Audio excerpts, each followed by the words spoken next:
let the chaos begin. You're listening to Fools Rush In, where the passion and the chaos wins. Swindon town pride, loud within. This is where the game and fun begin. You're listening to Fools Rush In, where the passion and the chaos wins. Swindon town pride, loud within. This is where the game and fun begin. Grab a seat, grab a drink, let the chaos begin. Grab a seat, grab a drink, let the chaos begin. Grab a seat, grab a drink, let the chaos begin. Grab a seat, grab a drink, let the chaos begin. You're listening to Fools Rush In, where the passion and the chaos wins. Swindon town pride, now within. This is where the game and fun begin. You're listening to Fools Rush In, where the passion and the chaos wins. Swindon town pride, now within. This is where the game and fun begin.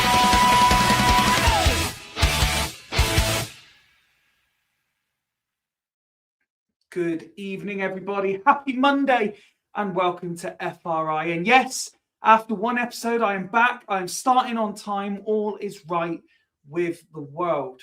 There is so much to talk about, so many community notices to discuss, and a panel of some of your all-time favourite fools with which to share the evening with. As always, we are streaming on Facebook, YouTube, and X. Although StreamYard is suggesting there are still some intermittent issues with X. So if you do know anyone watching via that platform, it might be worth suggesting, if they're encountering any issues, send them to Facebook or YouTube. But live chat is fully available. So please do get involved with everything from the intro question to the community notices and all of the discussion on Swindon Town and beyond. I just want to start tonight's show, as I wasn't here on Friday and able to do this, by firstly saying hello to Scott the Newport fan, who got on the same underground as me last Tuesday as I got on at Stratford and headed over to Barnet.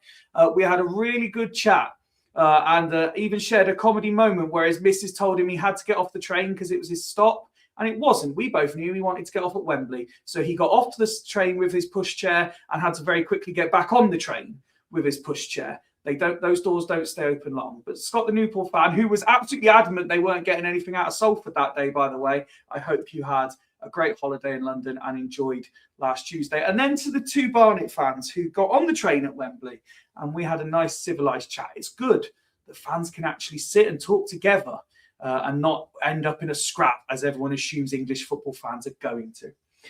Today's intro question is kind of a week delayed because I wasn't here on Friday. I took my son to watch Legally Blonde, which, if you get the opportunity to watch it, the new show is very, very good. Highly recommended. But yes, as I wasn't here and Woody decided to go rogue and basically do what he wanted, what I'd like to know is, last week it was Pancake Day, which we didn't really celebrate on FRI. So what are your go-to toppings on Pancake Day? Me, I love a bit of Nutella, and banana is my go-to choice for a pancake. Also, big thanks to Woody, by the way, for hosting last week. But have you ever had that thing where, like, someone comes into your house or they stay in your house or whatever, and they just start moving shit around and you don't know where it is? He's done that with the buttons. I couldn't find the intro video. It wasn't where I left it. It was all a complete madness, me trying to keep this show in order.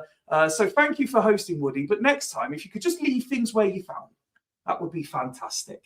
So the intro question is out there. Let's get the panel on, starting with the man, the myth, the legend that is Wazza. Good evening, sir. Wow, me first. I was not expecting that. How are you, mate? Yeah, well, I like to mix it up from time to time. I'm very well. Another 5 minutes at least. How are you, mate? Yeah, good, thank you, mate. How are you? How's things? Yeah, all right. Yeah, bit of just what this football club does, doesn't it? We were a high after Barnet, and then it slams you straight back down to earth on a Saturday. Look at us looking like the peak of physical endeavour, both drinking water. Oh, I know. That's what I mean. I wonder if the rest of the panel will be sporting the same drinks tonight. I don't know how these lads do it, drinking on a Monday night. It's not for me. I'll have a drink on a Friday or a Saturday, but yeah, fair play to them. Yeah. Although I could probably have done with a drink tonight after watching that on Saturday. So, yeah, could have happened.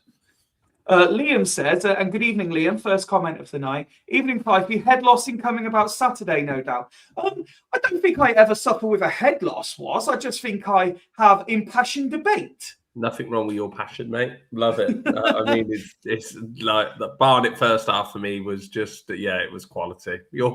I think Craig, we just wanted Craig to get that image a little bit quicker when you were just completely like. There was a moment of Barnet at halftime where Rich and Ross had gone for a coffee at halftime. The rest of you were kind of sat a few seats down from me, and I was just sat there on my own, cap over my head down. And I just looked around and saw Craig with his camera out and started smiling. But yes, I knew you were all taking the piss out of me because I looked completely despondent about the whole situation. And the thing is, I also know, because what doesn't help, the thing is, you'll know this, and the people will know this, is when you are an emotional person, the last thing you need is people taking the piss out of your emotion. So what happened prior to this is because Rich and Nat had disappeared for their halftime drink at like 5 minutes before the whistle, I had room. So I was pacing because I wasn't happy. And I just turned around at one point and there's you, Arch and Woody taking the piss saying, look at him pacing like a caged animal. You were like a caged animal, mate. You were. Oh, it's all good, mate. It's all good. It's all good. We won the game. We're going to win on Saturday, though, and that's what we're here to talk about. But before that, the important matter, pancake toppings. I'm a bit boring, to be honest. You're going to be traditional sugar and lemon, aren't you? Mate, that's exactly what I was going to say. I'm a bit of a boredom when it comes to it. I'm not a big fan, and I'm going to probably break the mold. I don't really like Nutella. What? Yeah, no, it's a bit weird. I'm not a big fan of it. The kids love it. Owls loves it, but I'm not a big fan. So when we do have pancakes, I don't mind a bit of I normally go sugar and banana. I know that's a bit weird, but yeah, I do like a bit of banana. Owls is in the background going, you don't really even eat pancakes. So she didn't do any this year. We weren't here though. You weren't here. Me and Theo. She's piping up. Can you hear her? She's going, she had them on the morning. The boys love them with chocolate spread, Nutella and all covered in that. So, yeah. Thing is, what the other thing that people really want to know is not just if you were to have pancakes, but are you the sort of guy who will make your own pancake from scratch and flip it, or are you a buy them ready made and just warm them up? Let's put it this way: I'm probably not the one that produces them. If they're in the pan, I'll do the classic, give them a flip and make it look like that I've done something. But yeah, I'm definitely not producing the mix or anything like that. What you're saying is Els makes a good pancake. Yeah, she does. She doesn't do too bad, but sometimes she does cheat and she'll get the shop bought ones in. So. Don't out her like that on the internet to the millions of people worldwide. She knows the truth. Let's get another one of our compadres on. Let's go with... Where are you going, Ireland or England? Do you know what? I think I'm going with arguably and debatably the sexiest man in the lineup. Evening, Craig. Mate, you know, I thought Garth was coming on. It's only because he mentioned it on Tuesday last week. It hurts because it's true, that's what it is. But Fifey, you don't need to blow smoke up my ass, mate. I love you anyway, mate. It's all good. But yeah, evening chaps, how are we all doing? Yeah, good. All the better for seeing your happy smiley face. You strike me as a man who has tossed a pancake in his time. Well, I've been called a tosser plenty of times. You just ask my ex-wives, but I don't know. I mean, I don't. You've destroyed Wazza with that joke, look. Yeah. I'm going to be even more boring than Wazza, to be honest. I don't eat pancakes. I don't do pancakes. Look at your physique. You don't eat pancakes. I don't, well, no, not even that really. I never have done because I'm an adult. You see, so you know. But no, I guess when I was a kid, it was like we had two choices on what to have on our pancakes. It was either lemon juice or golden syrup. That was it. So I just I just spooned golden syrup over it. But yeah, I'm not keen on pancakes, and I don't get the fuss over pancake day. it's to do with religion, isn't it? And let's face it, most people in this country aren't religious these days. So yeah, it's not. Craig's opening up a real can of worms here. Well, yeah, you know me, mate. But yeah, I'm not too fussed about it. So I'm afraid that's my answer. No, that's fine. Fair enough. And we go from the sexiest man in FRI to arguably now the sexiest man in Ireland. Evening, Mark. 100%. I'm going to take that every day of the week. Good evening, chaps. How are we doing? Yeah, Evening, very mate. well, mate. Very well indeed. How is the Emerald Isle for you? Raining, but the Guinness is good, as is the steak. As I've shared the photographs in the WhatsApp group this evening. So, yeah, just trying to make you all envious. But no, it's top quality. Looking forward to a sterling couple of days in the office the next couple of days. Well, I hope you enjoy them, mate. I hope you enjoy them. Just before I ask you your pancake topping preferences, it should be said that there is live football on TV at the moment. Everton and Man United are boring the country with a 0-0. MK Dons, however, I believe are still beating Walsall. I believe that is the... Oh, no, is that not the case? Yeah, they are. Mark's shaking his head. Oh, okay. I'm just shaking my head just in general, to be honest, not at that result. Just in general, because Hepburn Murphy scored. I think that's what we're all in. And Sean says, Walsall stats first half, 35% possession, shot 0, on target 0. That sounds familiar, doesn't it? He also asks, was it you I saw on a run earlier, Craig? Yes, that would have been me. Yeah. I was running sort of round Stratton and then down Cricklade Road and sort of round Ferndale area, that sort of it. Yeah, so it probably was me. Yeah, I'm doing Ferndale isn't the shortest run. Well, it was 5 miles. It was, which is a short run for me. But yeah, I'm running the Bath Half Marathon in 2 weeks Sunday. So yeah, getting the practice in for that. So yeah, well, good luck. luck. Yeah. You can beat your horn at me, Sean, if you're in the car or something when you see me. I might shit myself and jump out of my skin like I normally do when people drive by when I'm running. But it's always nice to have a wave back. So.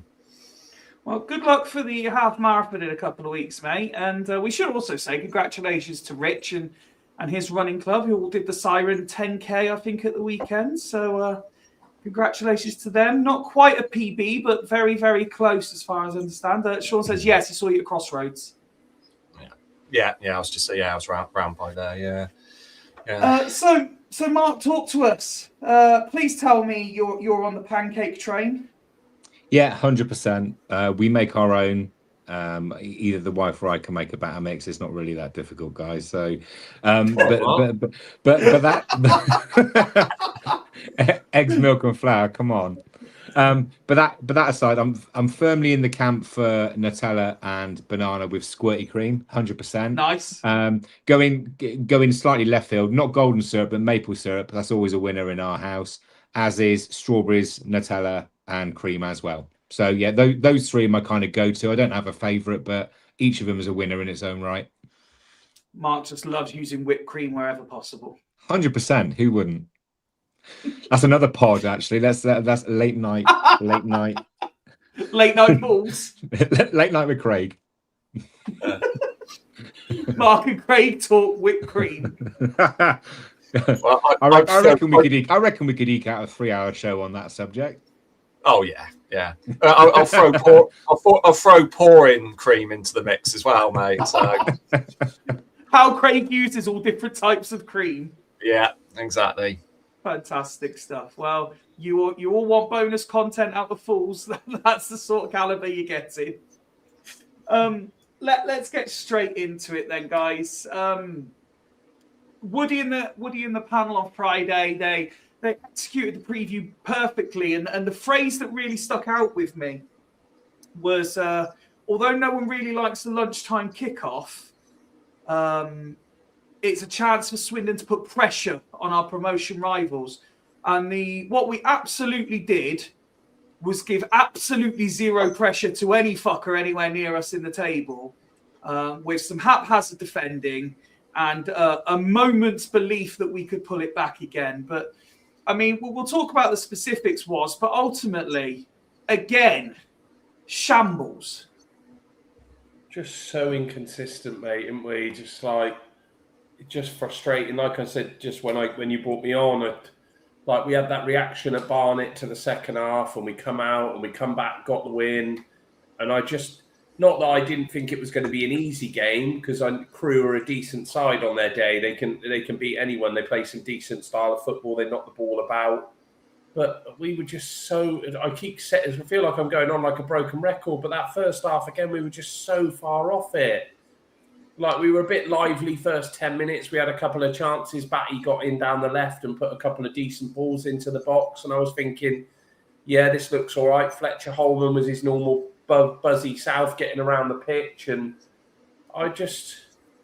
it was just so frustrating, but we just didn't do nothing with it. It was just, there was no real creativity. I just can't. Drinnan doesn't work down the middle for me on his own. I can't have that it works. And the way that we set up, it was like Scanlon on the left, Holman on the right. So Drinnan was just isolated up against two or three centre halves, and we didn't hurt them enough. We didn't. It was just that first half performance just set the tone, and we were so far off it. And the goal that we conceded, I know we'll dissect it a bit more, but was an absolute joke.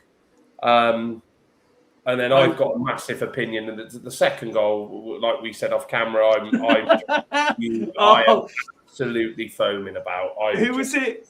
I need to go back. Who was it? Was it Liam? Was it the first comment saying head loss? You want a head loss, you wait till we start talking about the second goal, Liam. Because I'm not happy, and I rewatched it again just before we went live. But the boys were bang on Friday. I know we're not a big fan of these half-12s, but it was a massive chance to put a bit of a statement down, to put a bit of pressure on these teams above around us. It was also a chance for us to actually try and beat a team that are very much around us, like Crewe, that they're in the playoff mix and stuff like that. We just can't seem to get results off these teams at the moment, can we? Do you know what I mean? We're really, really struggling. Up against the likes of, Harrogate, Newport, Barnet. We haven't looked convincing, but we've got the results, so you can kind of accept it. But just at the moment, we're coming up against teams that are around us, and that needs to change. Like, if we're not... Our record against the current top 7 is terrible. It's terrible. If that doesn't change... We've got no chance of reaching this top 3. You know what I mean? We got absolutely no chance. We put ourselves under... I'm not a massive fan of saying about games in hand, because I still think you've got to win them. But if you look at the position that we're in now, I know we're level points, but the teams above have all got a game in hand on us. So, you know what I mean? That gap can stretch, and it can only put pressure on us then, which we were thinking on Friday night, let's put some pressure on them, and it's completely reversed. And we were saying Tuesday at Barnet, that we were like, the results went our way, and it just shows what this league can do.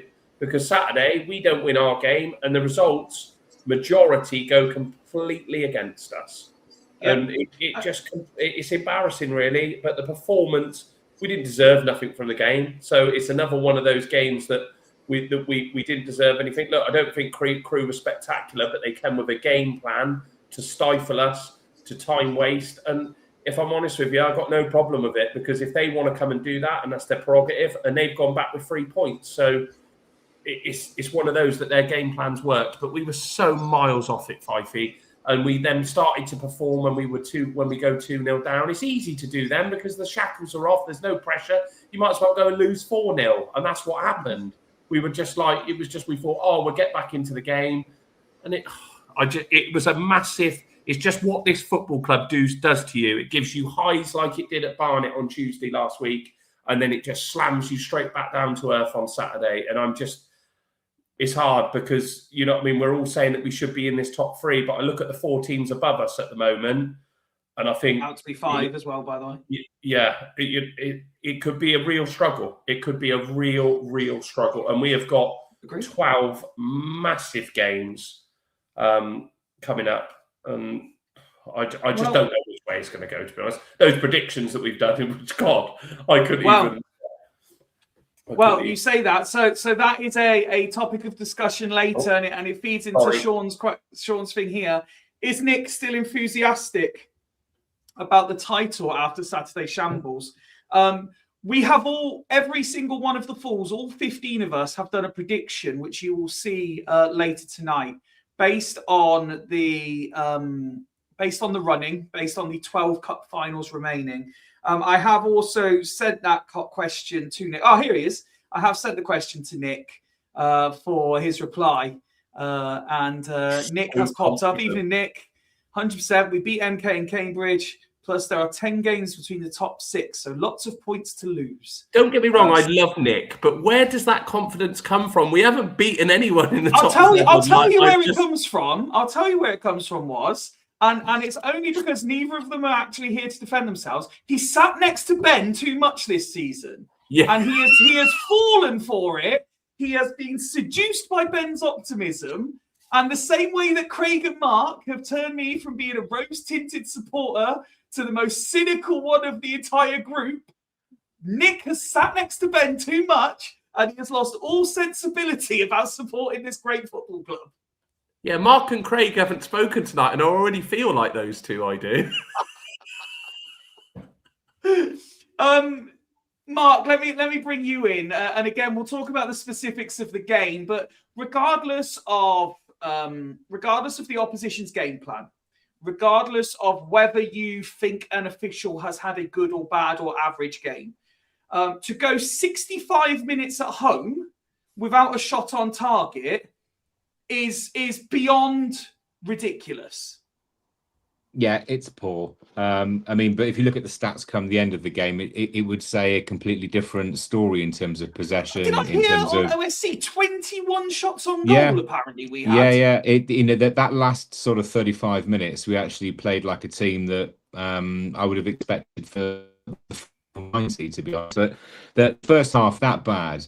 The 2 goals conceded were that bad. I genuinely thought when we were 2-0 down, it was going to go on and end up being like a 4 or 5-0 stuffing because it looked like we had nothing. But the change, bringing Ola Kigbeer on and switching what Holman was doing made a huge difference. It did make a huge difference. And with all due respect, we probably should have come away from the game with at least a point. But we can't keep giving teams that are around us, or any team for that matter, the head start that we appear to have given a number of sides this season to then hope to claw it back from the players on the bench, which is a separate conversation about play your best starting 11. Yeah, it was turgid. It was difficult. But let's not take anything away from Crewe. They are a good footballing side. They've always been a good footballing side. It's part of their DNA, and we do always struggle to get a result against them at home. If you'd have asked me before the game on Saturday, was I confident we'd get a result? No. But I was giving the team the benefit of the doubt after the Shrewsbury debacle. I said, if we won at Barnet, I'd wipe the slate clean and we go again because, we're going to get these blip-type results. But that first 45 minutes, I thought, what have we learned? What have we learned? We were in that position at Barnet and we managed to get away with it. It's almost like we're set up to not do very well in the first half, to make a load of subs, to then try and win the game in the second. And in some respects, I'm guessing that's some kind of game plan, but we've got enough power and quality and ability in this side, bearing in mind that we don't, we're not restricted to having a squad of 24. We've got 30 plus professionals on the books and available. That I would expect us to be able to go out and roll over most teams at home, especially away from home is always a bit more difficult. I appreciate that, but certainly at home. What was that, our 3rd or 4th defeat at home this season? 4th. Yeah, so we have been fairly good up until that point, and you always got to try and bank on your home performances to get you over the line. But if we're going to play like that, MK Dons are going to come up here and absolutely rip us a new one. We already know with Bristol Rovers coming up this weekend that's not a guarantee. We've got to go there and perform probably better than we did away at their place, because let's be honest, they were shit and we were just marginally better on the day to get the job done. But we need a performance on Saturday, and I tell you now, the fans will back the team again, because it's probably our best chance of a raucous crowd in the most local of derbies. You know, you've asked for unity, you've asked for the fans to get behind the team and back them. They will do again. Bearing in mind, we took over 1,000 to Shrewsbury, we took over 1,000 to Barnet in away games. And by the way, that atmosphere of Barnet in the second half, you tell me that a team that's gone away in this division this season and done better and dragged their team through the mire, I'll argue against it to say that there certainly isn't. I've been on record on that exact fact, Mark, and said that back-to-back away games the previous week for Swindon to be backed by 2,500 fans in total over those 2 away games back-to-back is unbelievable. And genuinely, and I hate to say this because I love my club, but they make it difficult to love at times. This squad at the moment don't deserve the fans that they've got. No, it's our fault, though. It's our fault. But the thing is, and it'll be thrown back at us as far as it's like, we've won more games than anyone else in this season. It is an argument that I've seen countless times on online, already, and that's great. But we're still not top, are we? We've also lost 11 matches, so going after the wins, 100%. Every single game we've got to go after a win, regardless of the stage in the season. But even more so now, some of these results now, we've got to be trying to sure up, take a point. Yeah, no, completely agree. It's crazy, mate. Craig, you were there on the Tuesday night game, of course. So you will completely understand this next point. Why is it when Swindon unearth something that we're good at, and I appreciate there may be some availability issues to consider, but why is it when Swindon unearth something that we're good at, we ultimately change it and don't do it? And by that I mean, everyone was full of praise for the fact that Clark was back in midfield on Tuesday and kind of dictated things and dragged, the super captain that he is, dragged us from the abyss into victory. So what does Holloway do? Straight back into a back three. Yeah, it beggars belief. I mean, there's, we've talked about it before. We don't know if it's like a sports science thing about, resting players and conserving minutes for players. But yeah, I mean, Clark was immense on Tuesday in that second half. He like you said, he did drag the team through, and it wasn't just the goals. He was everywhere. He was so pivotal in us getting that result. I'm not a fan of I'm not a big fan of saying one player makes a team, but him and probably Holman, I guess, as well. They were the ones that carried us through on Tuesday. So yes, it sort of beggars belief that he was put into defence on Saturday, and with Mabete again on the bench. So I don't get it. Is there some sort of attitude problem? Has he fallen out with Holloway? I don't know. It's a very strange one. Specifically on that, Craig. Here's the thing specifically on that, and this is really boiling my piss at the minute.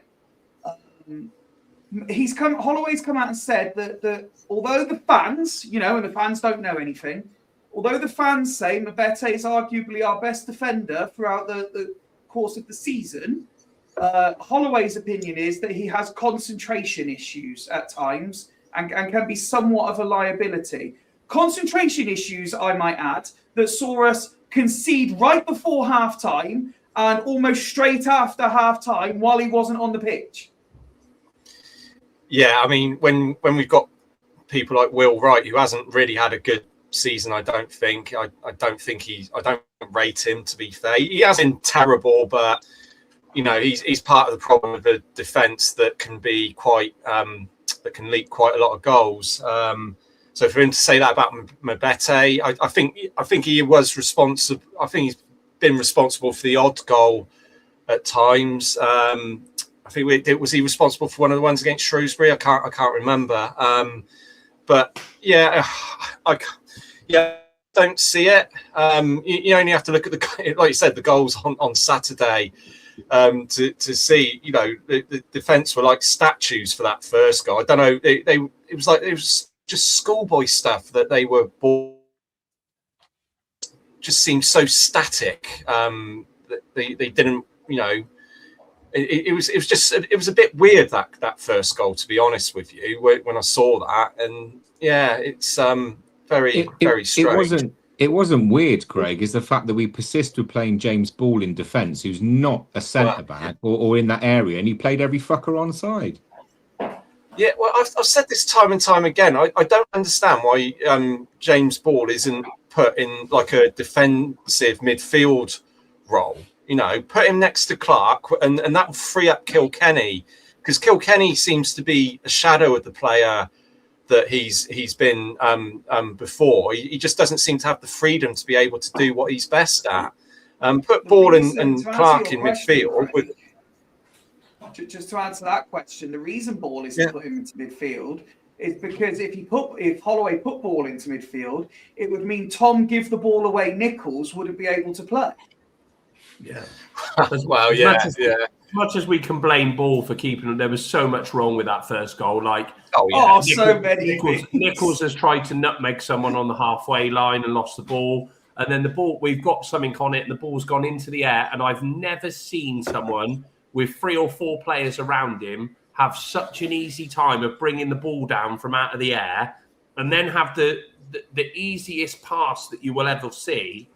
And he is, I don't want to blame Clark, but he's the one that's come out to try and tackle. So he's left his space. And then that guy's just got the easiest run in through to goal, and he's got a free shot at Ripley. It is, as much as you can say about Ball, the problems were miles before that. You know what I mean? Nichols has had a stinker with that.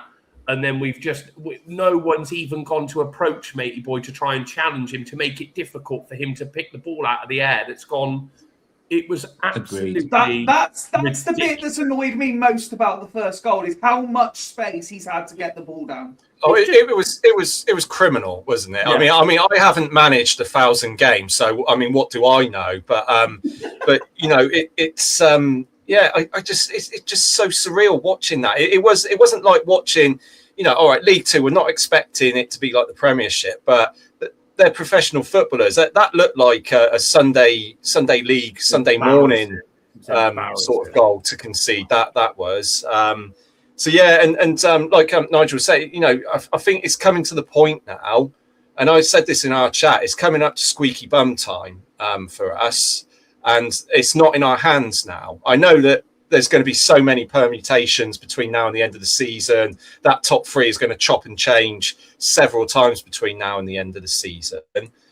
But we need to start getting a good performance in. We can't afford to start off playing shite like we have done recently. We need good performances in, because if we only make the playoffs, we're going to get canned by whoever else is in those playoff spaces, because we're not playing that well, which is all well and good. And don't get me wrong, the best teams that go up get 3 points from not playing well at times. But I think it was I haven't seen, you have to play well. Yeah, exactly. Well, I mean, I haven't seen like as many games as the rest of you guys. But I think from what I can gather, I think it might have been Arch that said the last time we played well was the reverse game against Crewe, an actual performance where we played well. So yeah, and the thing is, we make these teams look good when we play so poorly. I said it, you know, at half time when we were at Barnet, and I said Barnet looked really good. They can mix it up. They can go long. They can pass the ball around from the back and everything, and they look really good. And I said the same about Salford when we played them and everything. Well, they weren't that good. We made them look good because we were so poor. And the thing is, I know this team is good. I know what this team is capable of, these players, and we should be performing better, and we should be in that top 3. But yeah, they need to start, and it needs to be led by the players, not the fans. I get the whole thing, the whole call to arms, fans getting behind the team and everything, and we have done this season. Correct. And that's the thing, Craig. I've never known on that point. Like, Ollie Clark releases this statement on Friday: "Get behind us. We're all in this together." You know, as you say, call to arms. The fans did their bit again. Yeah. The players aren't doing their bit, and whether that's on Holloway or not, there's got to be a level of professional pride that is just non-existent in so many halves of football at the minute.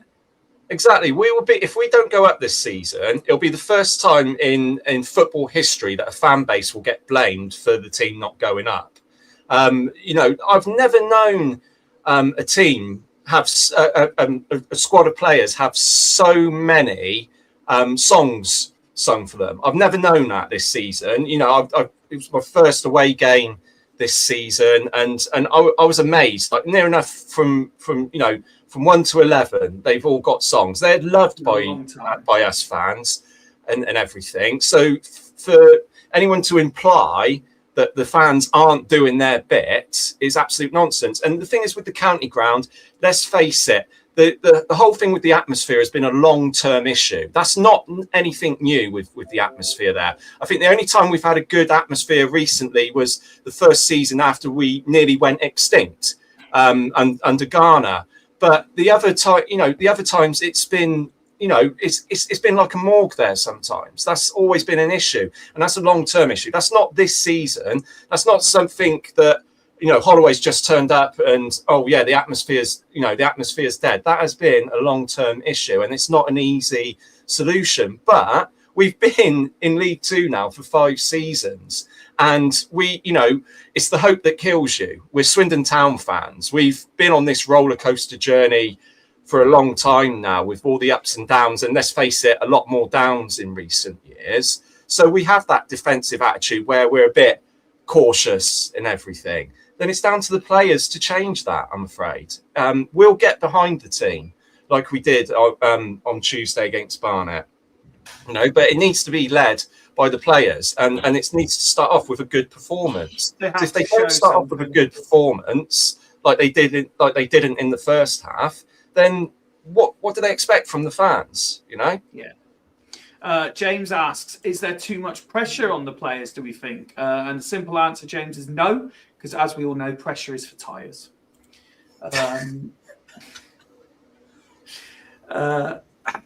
Do I think there's too much pressure? To sensibly answer the question, no. I think the pressure is self-imposed as much as anything. Holloway himself has said promotion is the aim, anything less is failure. As it stands, they're failing. They're not going to get promoted. Yeah, and we've been crying, when you say about pressure as well, we've been crying out for experienced heads, saying that experienced heads can deal with this pressure. So they've now got to show it. I'm sorry. We've got one of the biggest squads in the league, with big experience, big players, and we keep going on about at the moment, they're all going on about, we've got to keep bedding these youngsters in and stuff like that. Come on, we ain't got the time. You know what I mean? We ain't got games to be bedding them in. And look at the players. Look at the players in this squad that have won promotions. Ripley, yeah, Palmer, Nichols, Clark. Yeah. There is the spine of your side. Drinan, 100%. That's 5. That's the spine of your side. Right. Okay. Okay. Yeah. So 6. So there's no excuse for pressure. No, there isn't. I agree. None at all. Sean says Drinan's gone downhill since his contract extension. Contrary to popular belief, I'm actually going to counter that. Drinan went downhill before his contract extension. I'm with you, Fikey. He's gone downhill before that. He's merely maintaining a level now at the moment, is what I would say. Nige says it's their own fault fucking about with the town end and who can and can't go in there. Shambles, very fair. By the way, guys, Holloway's a playoff specialist if it does count. Mate, honestly, I've gone on record as saying if we don't go up autos, we don't go up because this squad hasn't got the bottle for the playoffs at all. Just one thing I'd like to bring up as well. We've been mentioning it, but it's just we're going on at the moment about everything with the tinkering and stuff like that. This is probably the downside to having a big squad. He's probably trying to keep people happy and shows a bit of rotation I know we've been going on about games and stuff like that. But at the moment, our back line, whether it's down to injuries, is constantly changed every single game. Single game. We've got no settled back line. And that's how you build rapport. And we're saying about getting these youngsters in and doing things with it. But when you don't play a regular back line that can get used to it, it's all well and good them playing together in training, but that doesn't replicate a game when you're coming up against people that you're not clued up on or you're not with every single day training with. I'm just, at the moment, now we've got this no excuse of Saturday, Tuesday for a while. I want to see Holloway showing a bit of balls and putting out a sane team, not that, and trying to get a bit of rapport or something like that, because it's just, at the moment, the only thing he seems to be is that Nichols and Kilkenny play. That'll be the two that are always played. And at the moment, the argument is that we need Ollie Clark in the centre of midfield, because we do. Because we're losing too many midfield battles. The tackles are not there. We haven't got anyone that does the press anymore, that as well as someone like Ollie Clark. And I totally bang on what you said earlier. We looked different team when Clark went into the middle. And now it's just an absolute joke that he seems to go back there and we've got no bite in the middle of the park. Like, I'm not a hater of Nichols and Kilkenny. I think they're actually two very good players. But you've got to have that balance in there, and we just haven't got that anymore. We've lost it. We've lost the balance. We've got no, and Clark needs to go back into the midfield, especially Saturday. Like in a derby game, the challenges will fly in. You need someone like Ollie Clark. And Bristol Rovers are not the same Bristol Rovers that we've No, they're not. already, Steve Evans will have these fired up for this, and I know we'll preview Saturday, Friday, but I will say that Steve Evans' team talk will be as simple as this. Let's derail Swindon's promotion thing. That's the only thing that they can do this season, is stay up and have a go at popping and stopping us from having a chance to get. And that's what they'll be fired up to do. But it's just not good enough at the moment. I think this is probably the detriment to having such a massive squad that Holloway's trying to think, oh, well, I can play him that game, him the other game. Wow. And it isn't working. You can clearly see it's not. We got inconsistency in performances. We're just so far off it because they're not building that rapport that you can only build when you're playing games and you know what I mean, and proper minutes. And that's probably affected Ripley as well. You know, with all the stick he's been at. You know, how can you, when you haven't got a consistent back line in front of you? All right, he has made some howlers this season, but it probably hasn't helped that he hasn't had a consistent back three or back four in front of him. Also, going back to Clark quickly, I just wondered your thoughts on this, because I just thought of this myself. Do you think that the reason he keeps dropping Clark in the back, is it because he wants him there, but maybe he's not quite fit enough to play 90 minutes in midfield like twice a week? I just think he loves Nichols and Kilkenny so much that he gets Clark into the team by putting him in the back line. That's exactly what I think it is. I don't think, and yes, he has dropped Nichols before, but I think that's more down to injuries or the amount of games that we've had. But at the moment, it's just not working. Nichols I like him, but he's just so far off it at the moment. And I think it's a detriment to Kilkenny because they haven't got that confidence between the two of them. And I think you just something needs to change in there. And the answer is putting Clark back in there. That's the only answer. And he needs to start doing this because we're losing midfield battles and everything. And I just can't have this argument of being fatigued and that we're a promotion chasing side.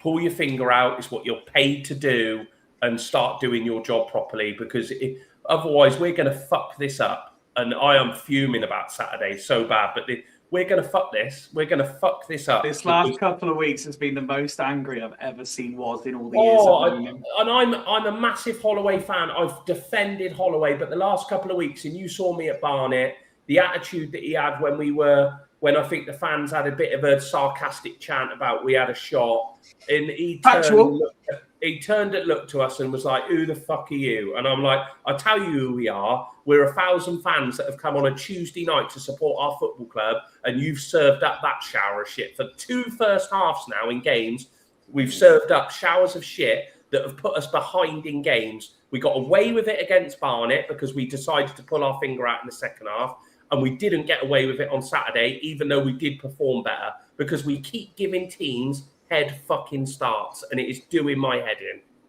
Also, pulling the finger out is Ollie Clark's least favourite phase. Allegedly. Allegedly. So kind of linked into Saturday, but I'm going to take a wider view of this. A question for all of you. And again, I love this sort of discussion where you all just kind of intermingle amongst each other. It makes my job hosting so much easier when I don't have to ask any questions because you're all at it. But I'm going to say something slightly provocative and maybe unpopular. But when you've mentioned a couple of times there the bulging nature of the squad, which is factually correct. But let me throw something at you. Holman, love Holman, no problem with him at all. Effort, energy, tries his best, has contributed. Batty, I'm a fan. I think there's a real player there that's going to be a real strong part for us. Mo, I'm going to say average. I don't think he's as good as some people think he is. I think he's got flashes of talent, but not the consistency. I'm going to throw the middle mass is hard because he's hardly played, but the likes of Borland, I'm not seeing it. Is it Scanlon? Again, I appreciate limited minutes, and I'm not ruling these players out. But there's quite a section of the fan base already saying not at it. I don't necessarily think these January's. Scanlon was awful. Yeah.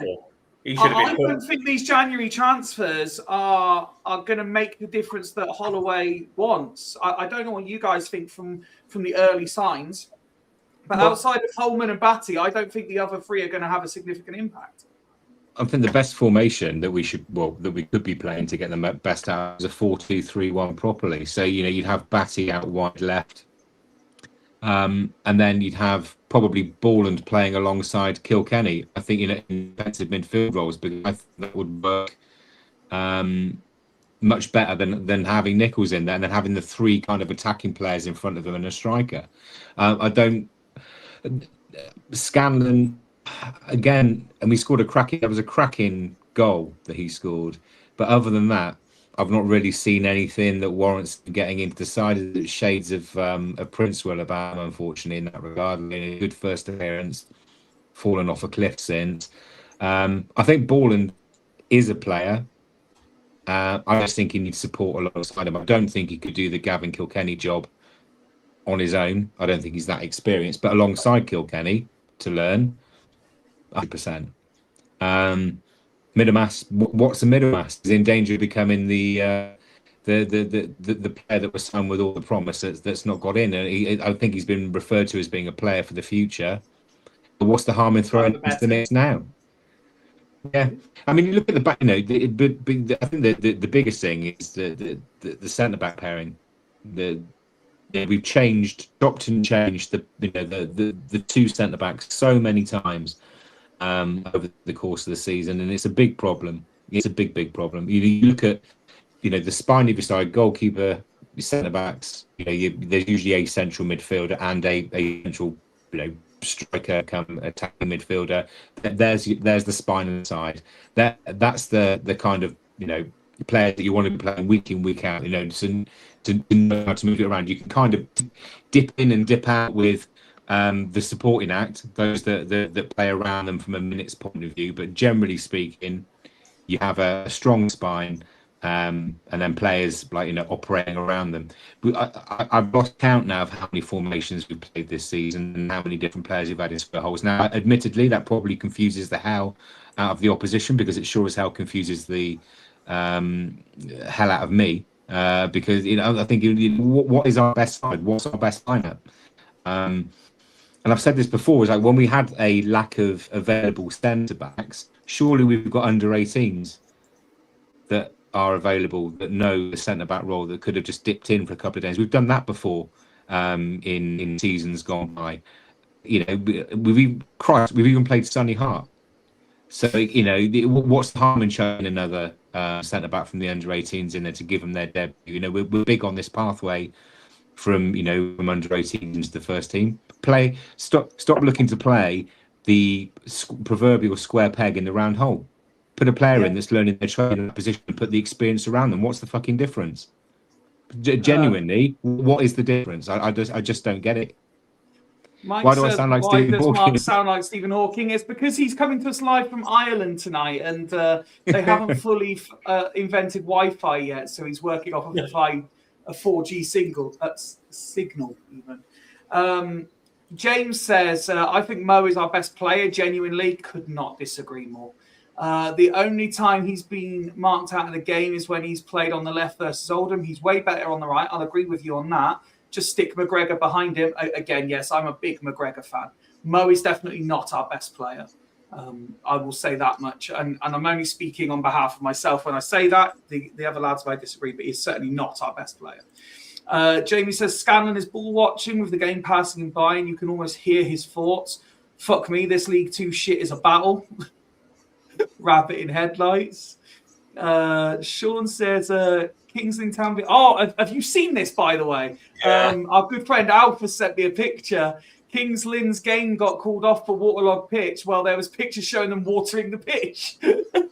Unbelievable. James says he is. He will end up in the championship. He may well end up in the championship. Let's not forget that we had a goalkeeper who wasn't very good at us that's since gone on to win the Europa League and gone on to go for something like 12 million euros. So the only argument I will give that he is as much as it doesn't sometimes come off, he is willing to run at his man, and that's something completely different to what we've got at the moment. And so this is my issue. I could see why people get excited. I can see. I thought it was a good goal that he scored Saturday, and he's had a couple of decent moments. We need to see it more consistently, and I think if we would have seen it more consistently, he'd be started every week for us. Although Holloway would still find a way to say that he needs resting or something like that, probably. I completely agree. But he is different to what we've got. He's willing to run at his man. He is, and I can see why at this moment in time that he's definitely up there with performances. I thought he done well when he came on Saturday and sort of changed the game and got us on the impetus and on the front foot. I agree that I don't think he is our best player, but at the moment there's not an awful lot of options in to say who is our best player because there's not. I'll tell you what it is. Sorry. I was going to say, I completely agree on his nature. If he's got space, he is good. My problem is, and you're right, he doesn't mind running his opponent. My issue is that probably 3 out of 5 times he runs at his opponent, he just runs into his opponent. Like I don't believe he beats his man and delivers. If he was doing it 5 times out of 5 and beating his man, he wouldn't be with us right now. He'd be in the Brentford team or whatever. Yeah, correct. So no, fair. But the other part of the problem there is that when he does beat his man, the end product isn't there. Yeah. The ball doesn't end up in the right area. I mean, and again, that's not an overt criticism. It's a fact from what I've seen. And if you watch him play, yes, when he does beat his man, I think maybe it's been 1 time in 5, 1 time in 6 where the ball's actually landed in the area that it needs to. And again, I think that was one of the criticisms from the Brentford Academy, is that his end product isn't there. So hopefully it's something that we can improve, because we certainly need it. Yeah. Sean's point's massive, mate. We say it going on about these resting players, but the likes of Drinnan don't get rested. Kilkenny doesn't really get rested. And, we're going on about rotation. And I'll play devil's advocate with Drinnan because I haven't been impressed with his last 8 games that he's played for us, to be perfectly honest with you. Whether he scored or not, I don't think his output is the same as what it was 10, 15 games ago. So what does that show? That he's fatigued, that he needs a rest, or he needs to come on with 20 minutes to go like they do with Palmer at the moment, that he needs to come on with 20 minutes, half an hour, where he's fresher to go at a tire in defence and stuff like that. I understand he's our top goal scorer, but he was off it again Saturday. We're going back to talking about Saturday. He was off it again, Drinnan. He had no effect. It was like the Drinnan of a year or 2 ago where there was a bit of endeavour, but there wasn't, and there was nothing. There was nothing from him. We got that wrong though, was it? Because we played Drinnan through the middle. Yeah, he's not. He's not. He can't do it. But this is what Holloway keeps seeing. Why? And this is where I think it's the problem, that people are so obsessed at the moment with Palmer performing badly, that Palmer can't get in the team, that Palmer can't do this, Palmer can't do that. But at the moment, if you're going to keep doing that and you're going to play the wide 2 either side of him like he did on Saturday, you cannot play Drinnan down the middle. He doesn't win any headers, doesn't win nothing, doesn't bring the ball down, it doesn't offer us. And at the moment, his pressing game is not there. Whether he just feels like he's isolated and he doesn't want to do it all himself. But it was just, he is so far off it at the moment, and he does get away with it because he scores the odd few goals in this recent run. And don't get me wrong, we'd be nowhere without his goals, and I get that. But at the moment, it's just, and the point I'm making is about the what he's saying about tiredness and stuff like that. It was just like, surely you've got to see it then. Rest him, do something different. Like, give him an opportunity to come off the bench and be an impact player, like Fletcher Holman did when he come on at Barnet. Like, do you know what I mean? That's what we maybe need to see a little bit different. But then he keeps saying about this rotation thing that he's doing, but the certain players don't get rotated. I'm hearing people at the moment moaning about Kilkenny that are saying about Gavin Kilkenny that he's been off it the last few games. Well, if you feel like he's been off it the last few games, then rest him. We've got options, haven't we? We've got, like Mark was saying, we've got Middlemass, we've got Borland, we've got Clark that can go in there. There's something that's got to change at the moment. If he doesn't, it's like you're playing these players because they've just got to play, and you feel like you're playing them because Drinnan's top goal scorer, because we all say Kilkenny's our best player, and I admire Kilkenny, don't get me wrong, but there's something that's got to change because we're not the same team that we were. We're not. We're miles off it. Even in this run of 5 out of 6 that we've won, we've been miles off it in games, and we've got away with it because of a bit of quality, or a bit of luck. But we're so far off it at the moment, and there's something about, something's not right, and there's so many. I just can't. Yeah, it's hurting. In perspective, and while I will not discredit the 4 wins in a row and the 5 wins in 6. Let's not also forget that it's 2 losses in 3 and 6 losses in 11. What? There's balance to every argument. Yeah. Okay. Let's bring attention back to the subject matter in hand, and the one that everyone's been waiting for. If the first goal was bad, fuck me, the second one was terrible. I will start with one. It's not a positive as such. But the only redeeming feature from Swindon Town I can say, from my perspective, is that the free kick that led to the corner wasn't a free kick, in my opinion. No, I think it was a full-blooded, well-won challenge. However, the free kick is defended and it's put out for a corner by Jamie Knight-LaBelle. The corner is taken, and I can't really explain what happened. It kind of got put into the area. There was a touch by the on-rushing attacker, who had the freedom of the county ground, by the way. And then everybody just kind of stood and watched it. It went through a corridor of players. I believe there was 5 Swindon players who had the opportunity, including our goalkeeper, who did absolutely sweet FA about it. And I can't begin to tell you, I'd forgotten how bad it was until I watched it back. And then I was like, fucking hell. Look, and there was a comment earlier, and me and Woody have had this discussion before. And Mark, I think you even alluded to it as well in a comment you made earlier. The thing that's really, really annoying me, you guys will remember that I said the other day that we conceded exactly the same first goal at Barnet as we did at Shrewsbury. We just don't learn our lesson. Well, I'm looking at this goal and I'm thinking to myself, and going back to a conversation me and Woody had months ago. Swindon score good goals. Like our goals seem really good goals. And that's not biased because it's us, but you look at our goal on Saturday, which we'll come on to in a bit, it's a good goal. We concede the shittest of goals. I cannot remember the last time I've gone, do you know what? Fair play. We always concede really, really shit goals. I just don't understand, Craig. How has nobody put their foot out and just stopped the ball? Yeah. I mean, I didn't go to the game, but I saw the goal, and I mean, it was piss poor marking for the initial contact. But how it's gone through there.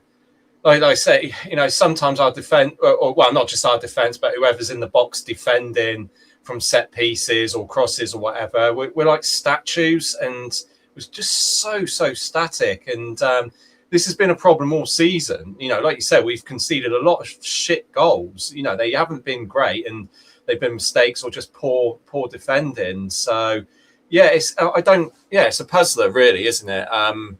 Didn't we make substitutions just before the corner, after the corner was given? The much to everyone's disbelief. But this is the argument I'll have for that, right? And this is where the bench have got to take a massive bit of responsibility for this. I know they say do not change it when defending a corner or defending a set piece, right? But they had the ball has gone off. We've conceded this free kick, and we need to make the changes. And we've stood there, and the bench have got Mabete stripped, ready to go. And then, in someone's wisdom, whether it's Holloway, Bignett, whoever it is, have decided that they're going to change their mind and that they're going to bring Palmer on. We have just lost a defender. We're defending a set piece or a free kick, and we've got a defender stripped and ready because we've just lost a defender that's gone off the pitch. Bring the fucking defender on the pitch and not worry about an attacking substitution right now. Get a defender on the pitch because we need someone that can defend the ball and get the ball away and stuff like that. Now, it might have still gone in with Mabete coming on. I totally get that. But it was an absolute shit show from our bench that took about 5 to 10 minutes to make a change when we were down to 10 men. And I am fucking raging about it. And I know people say you shouldn't make changes and stuff like that when you're defending a set piece. But yeah, when you bring a striker on, and Palmer should have done better. And Palmer and Drinham were asleep at that front post for that goal because they've just let it come across them, and the guys ran from the middle of the goal into the gap and flicked it in. But my main bugbear was that we had Mabete stripped and ready to come onto the pitch to replace Ball, and I thought, no problem with that. Let's get him on the pitch now because we're defending a set piece. He'll know what he needs to come on and do. And we decided to take our time. I think we defended the free kick that they had with no one on the pitch. Then we brought Palmer on to rush straight into the box to defend the corner, and we got it completely wrong. It was just chaos for 5 minutes because our bench couldn't make a decisive change, and I would love to know who that was, because if that's Holloway, that is fucking awful from him, because he had him ready to go and he's gone, oh, actually, we're losing the game. We're only losing the game by 1 at that point.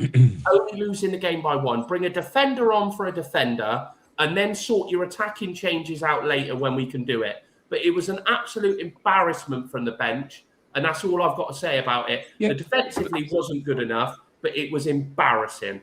But we could have made it even simpler. Is this don't make the change until the corner's been defended, i.e. whack it up the pitch so it goes out for a throw-in.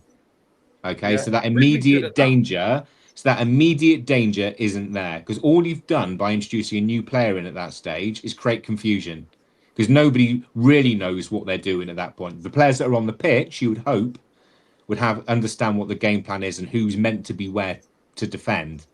Okay, Palmer was culpable, okay, for a lack of defending. It wasn't just him, okay, it was Drinham as well, amongst others.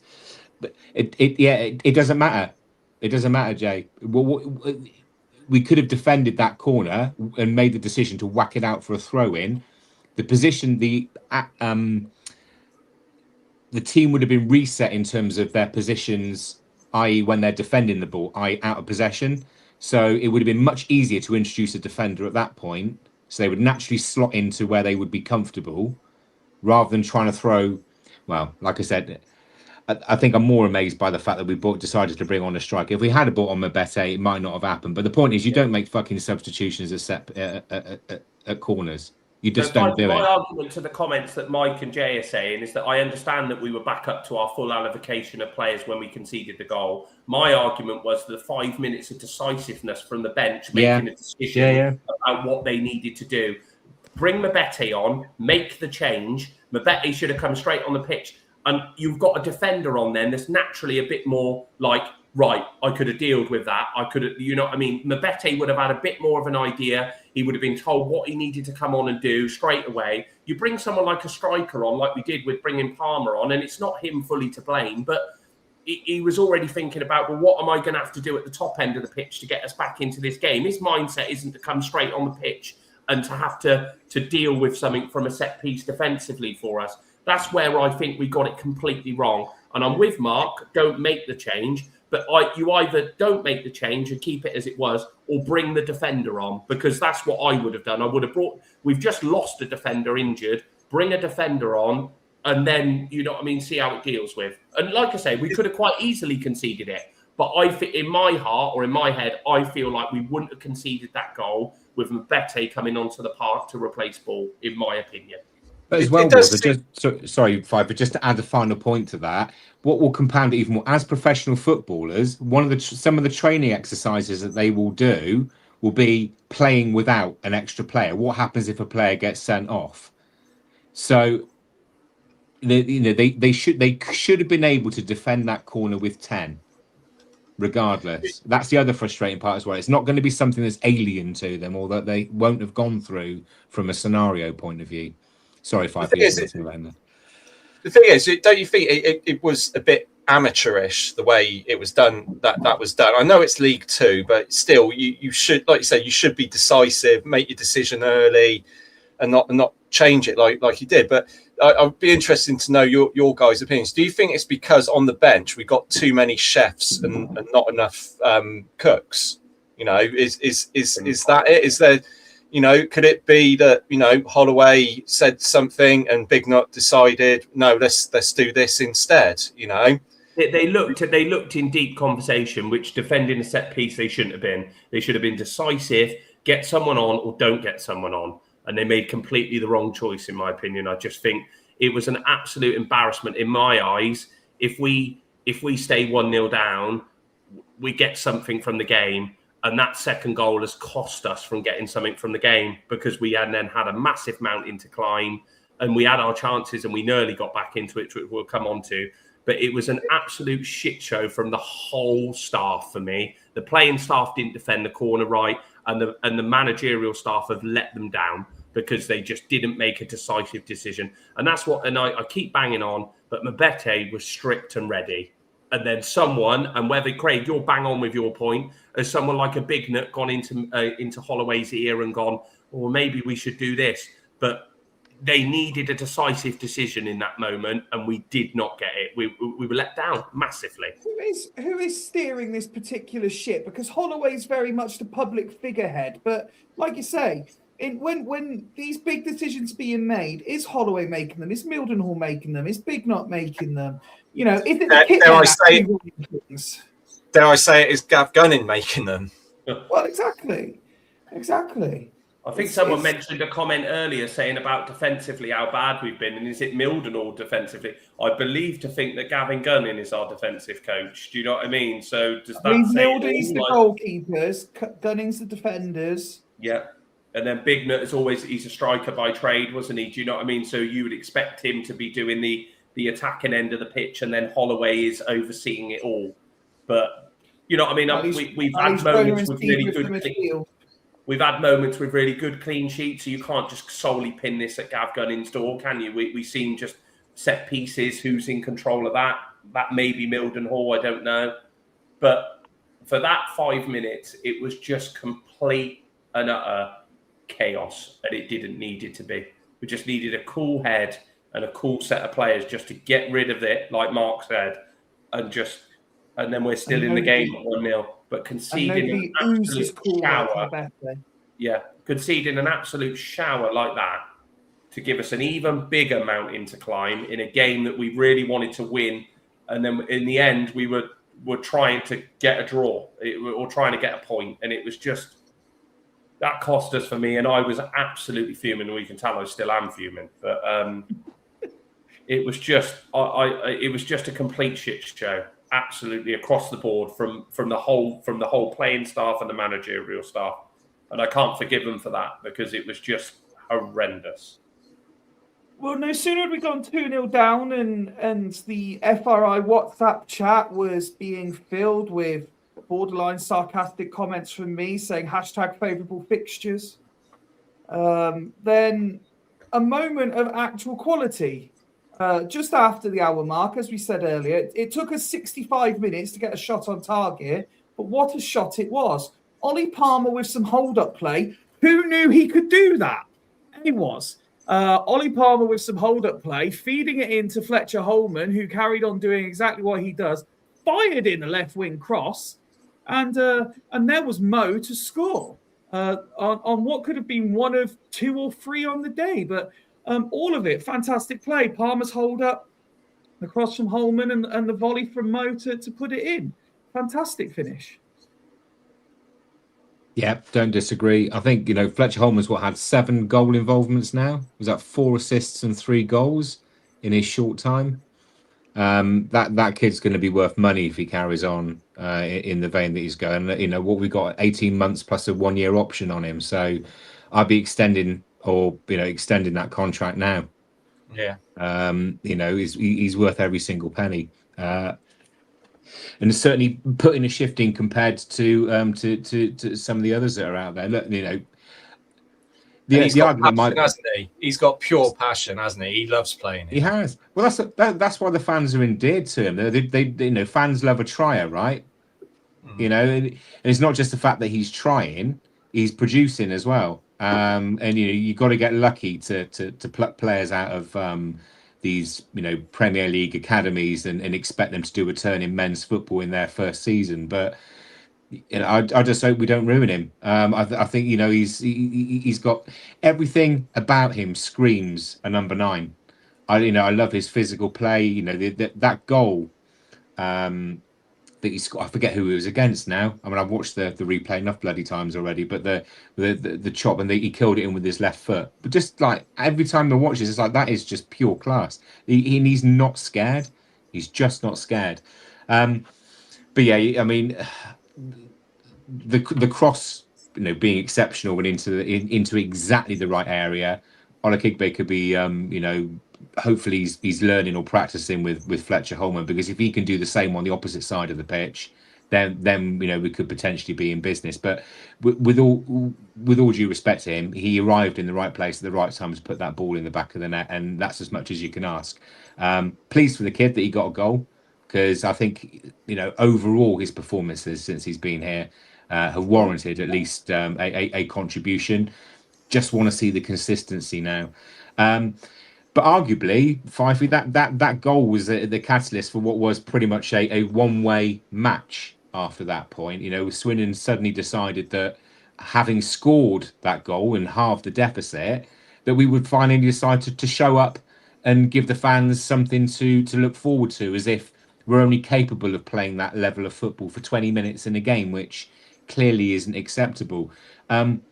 I felt aggrieved, to be honest, that we didn't come away having got something out of that game, because we didn't deserve to lose, despite how shit we were in the first half.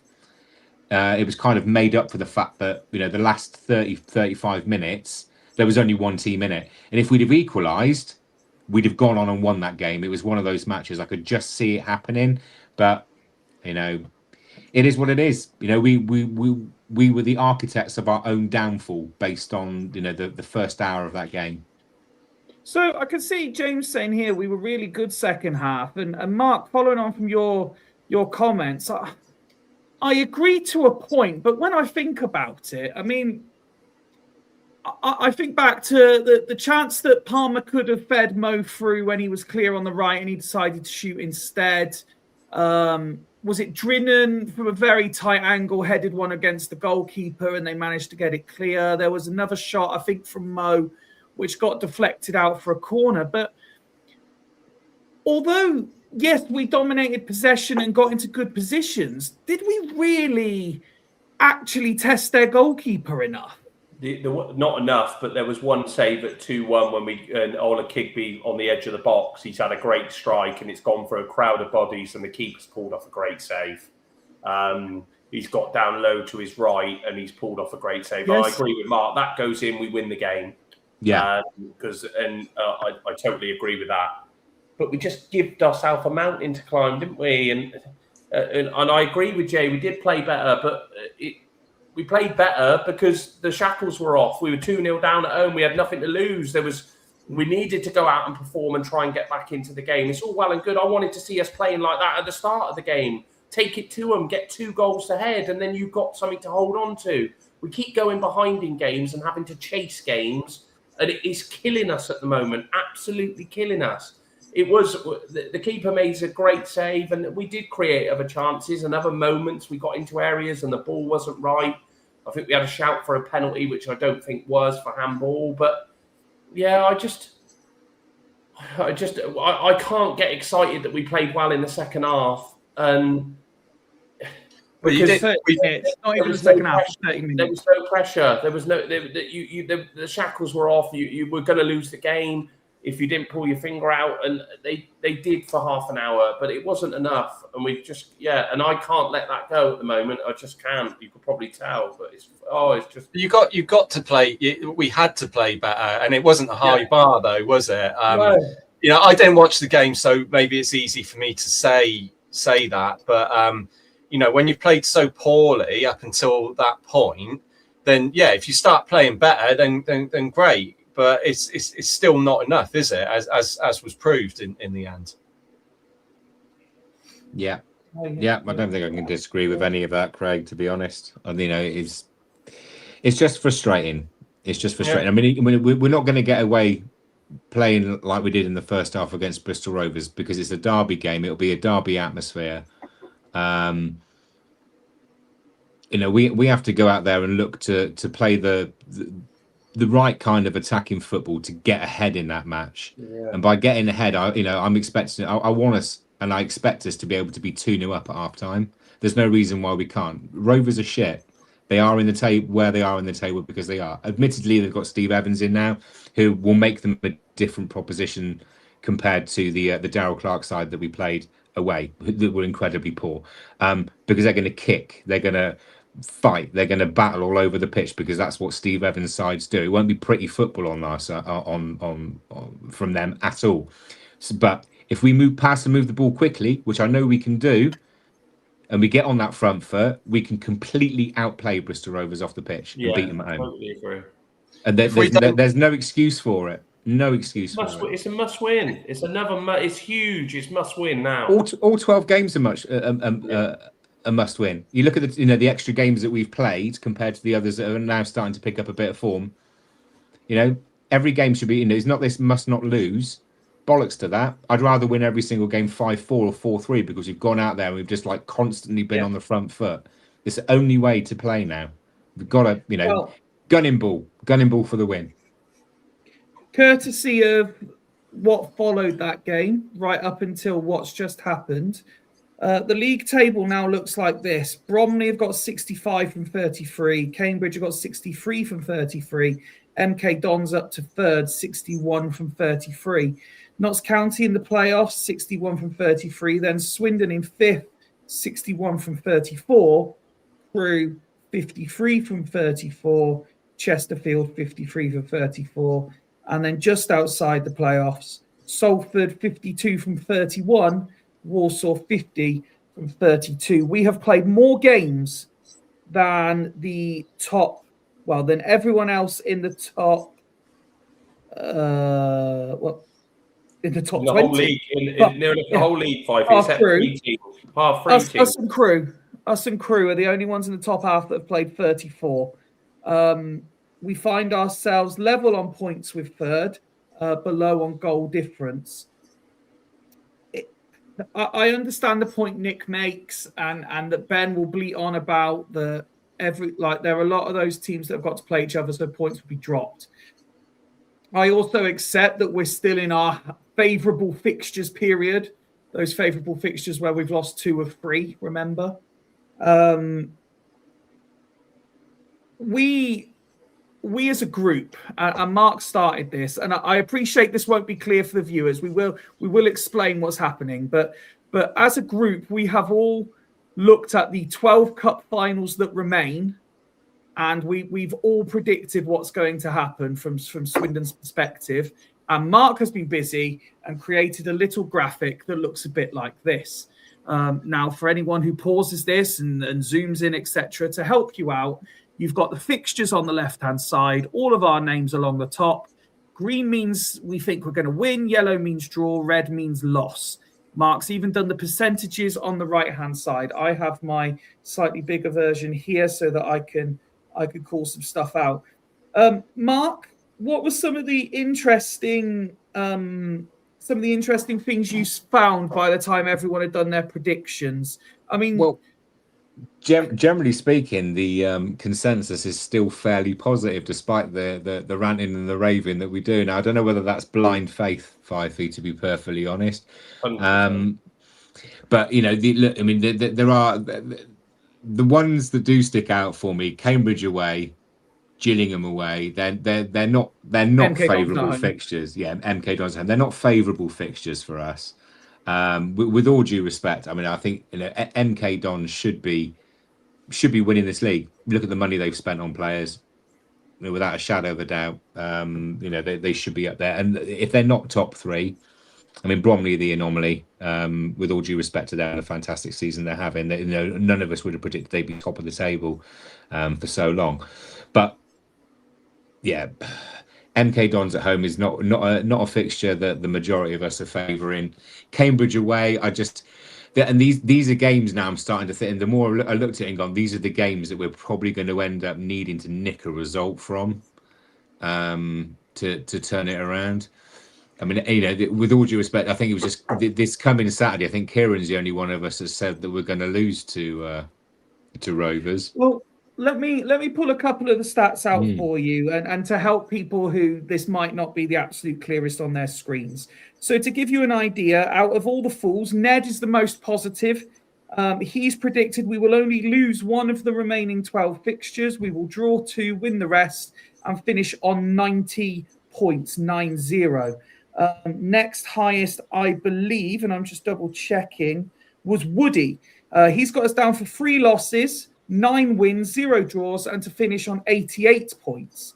We also, in that same region, Ben's got us on 87, as does Nick have us finishing on 87. At the other end, you'll be not surprised to know that I've got us down for 4 losses. And the team that doesn't draw apparently is also going to draw 4 games. I've got us finishing on 77, which I don't think is enough for automatics. I'm not the lowest, though. Kieran has us finishing on 76. And then nearby, again, Gary has us 78, Joe 79 points finishing. In terms of the remaining games, the Fools' predictions, the highest win percentage is our third from last game at home to Accrington, 93%, down for a home win that game. Zero people saying we're going to lose to Accrington at home. So when it comes to that, remind us of this, because you know exactly what's going to happen. At the other end of that scale, just 7% have us down to beat Colchester away or Cambridge away. 7%, which if my maths is right, and I'm just going to double check this as well, that's what, 2 or even just 1? Yes, 1. One of the 15 Fools in both of those games has us to win at Colchester away and Cambridge away. For the benefit of the rest of tonight's panel, let's just see what you guys have said. So Wazza, you've got us finishing on 84 points. Just the 1 loss in the remaining fixtures. You've got that down as Cambridge away. Craig, you've got us finishing on 83 points. A couple of defeats in there for you. And then Mark, yourself, you've got us finishing on 81 points, according to the predictions. Was, when you see that, what do you make of us as a group? Positive or not? No, I did those predictions earlier when I wasn't as angry. That's what I see. I think Mark hit the nail when he said blind faith, because I feel like I'm predicting these predictions because I just want that to happen, because we just need it to happen. I've said this from the day dot in League Two. A lot of people have said, "Oh, some of the big teams have gone." It's a lot more competitive League Two, lot more competitive. You've got no right to turn up against anyone in this league and just win. Whether you've got the biggest squad like us, or whether you've got, the tiniest squad like a Harrogate or something like that. And I don't know if that's true, but I'm just saying Harrogate for a thing. But you've got no right. You've got to earn it. and we haven't been earning it enough recently, and we've been getting away with it. At the moment, it's just I don't know. I say 84 points. I don't know enough, and looking back at whether that will be enough, I don't know. So I believe we checked this out, didn't we? I believe in the last 5 seasons, you've needed at least 85 to finish in the top 3. Yeah. I looked even further. I looked for the last 20 seasons, excluding COVID. The minimum amount of points has been 78 for third place. The maximum amount of points for third place has been 88 points. And the average has been about 84, 85. I personally think, and I said this in our group chat when I did the predictions, and I've been saying it for a while, this is going to go to the last game of the season. It's going to go against Chesterfield, who are probably going to be looking to get into the playoffs, and it's going to be a cup final. And I'm worried, based on our recent performances, that we will come up short when it comes to a big game like that, where we're under pressure. Even though, because it's at home, isn't it, the Chesterfield game? Yeah. I think we might draw. I think I'll put us down as drawing it. I think we're just going to come up short. It's going to be that close.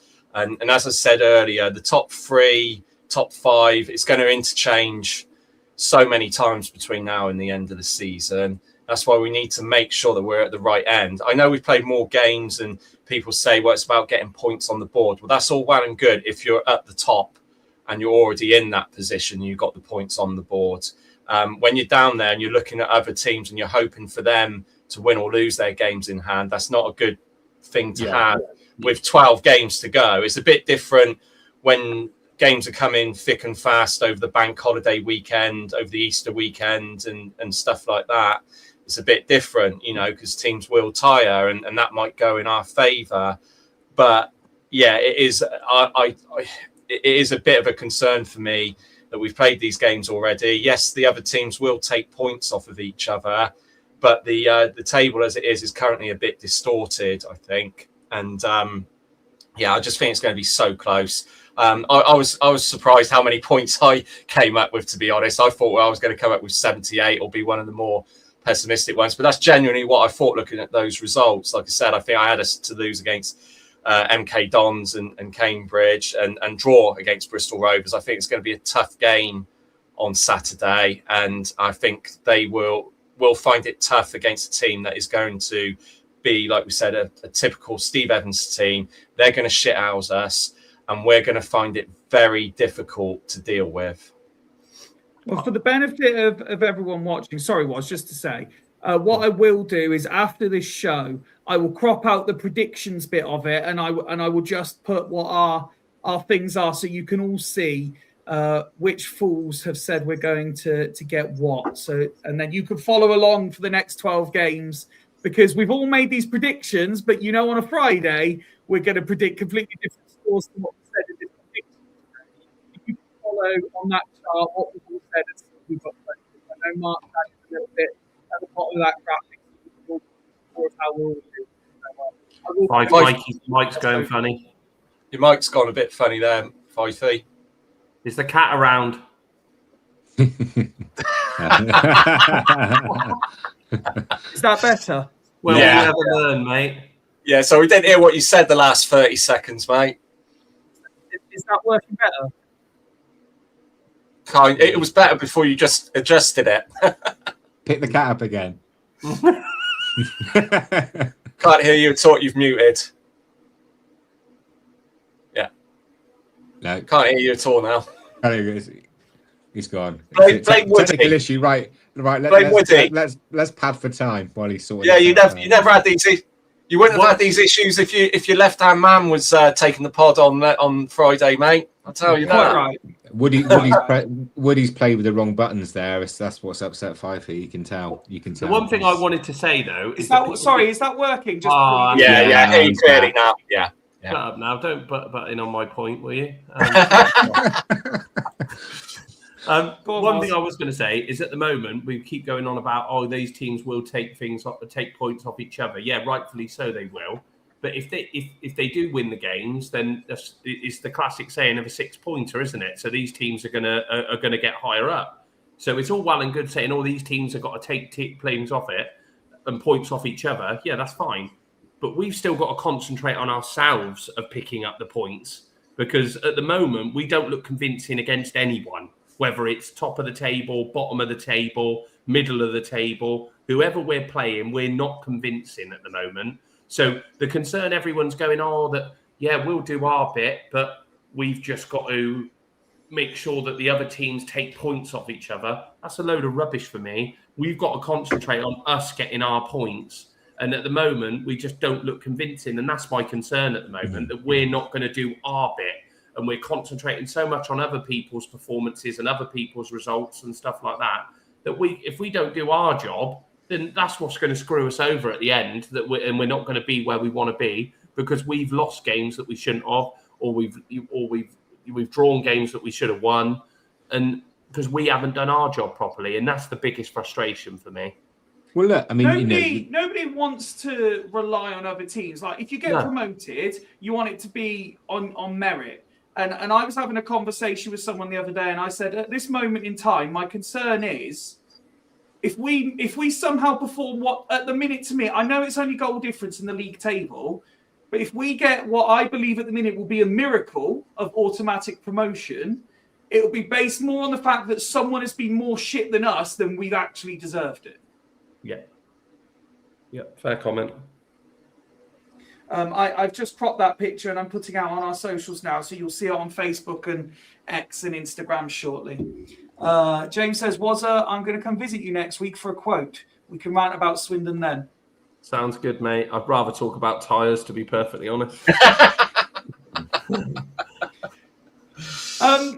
Just finally, before we move on to a couple of other bits, we've looked at our individual predictions for the run-in. We've spoken about the league table and stuff. How are you guys feeling right now about Swindon, about this promotion race? How are you feeling in yourself? Could you Craig, not guess? Can you not guess from this past hour and a half with me? That's why I'm starting with Craig. Yeah, good shout. Sorry. How am I feeling? I'm nervous, stressed. I mean, I've got a job interview tomorrow, and I'm more nervous and stressed about Swindon than what I am about that. It's better get the job then, Craig. Hey? You better get the job then. Yeah, I better bloody get the job. Yeah, if I get the job, it means I'll be going to Swindon more often. So it's bloody it's a bit of a tricky one. It's just frustration really. With this squad, we should be up there. If you made a good point about MK, it might have been Mark. Sorry, about MK Dons with the squad they put together. They should be up there. We should be up there as well. Fairly not comfortably, but we should be in sort of pole position really.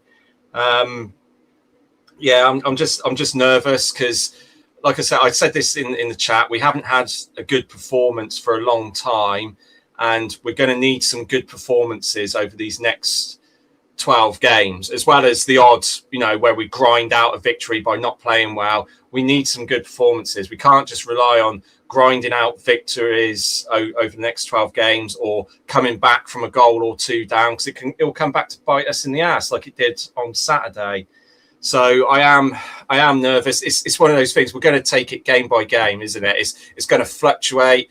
If we win on Saturday, especially in a derby, everything will sort of change really, won't it? And especially if results go our way. I know that's all ifs, buts and maybes, and but that's just the way we are at the moment. And in this league, that's not the league, not the whole league, obviously, but in that sort of top 5 or 6 that are looking for the automatics, it's going to be fairly close. So for me, I